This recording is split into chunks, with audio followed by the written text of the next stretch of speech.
காலையில் சமைக்கலான்னு கிச்சனுக்குள்ளே போனால் காயெல்லாம் இருக்குது, ஆனால் பேசிக்கான வெங்காயம் தக்காளி மட்டும் இல்லை. சரின்னு டக்குன்னு வந்து இன்ஸ்டாமார்ட்டில் ஆர்டர் பண்ணியாச்சு.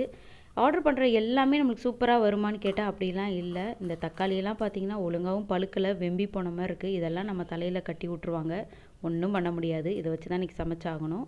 இந்த கோவிஷீல்டு இன்ஜெக்ஷன் போட்டவங்க எல்லாருக்கும் வந்து பக்க விளைவாகுது, அதாகுதுங்கிறாங்க. அப்போ தான் நம்ம யோசிச்சு பார்க்குறேன், ஆமாம் நம்ம என்னடா ஊசி போட்டோம் அப்படின்ட்டு. என்ன ஊசி போட்டோன்னே ஞாபகம் இல்லை. சரி சர்டிஃபிகேட்டாவது போய் தேடி பார்ப்போம், அதில் என்னென்னு பேர் போட்டிருக்கோமேன்னு பார்த்தா அதை எங்கே வச்சேன்னு கூட ஞாபகம் இல்லை. சரி வந்து இதை பற்றி ரொம்ப யோசிச்சு நம்ம மண்டையை குழப்பிக்க வேண்டாம்னு தான் எனக்கு தோணுச்சு.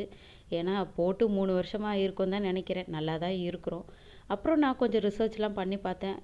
கொரோனா டைமில் போட்டவங்களுக்குலாம் ஒன்றும் பெருசாக பாதிப்பு இல்லை. இப்போ ரீசெண்டாக போட்டவங்களுக்கு தான் சின்ன சின்ன பக்க விளைவுலாம் ஆகுது அப்படிங்கிற மாதிரி சொல்கிறாங்க.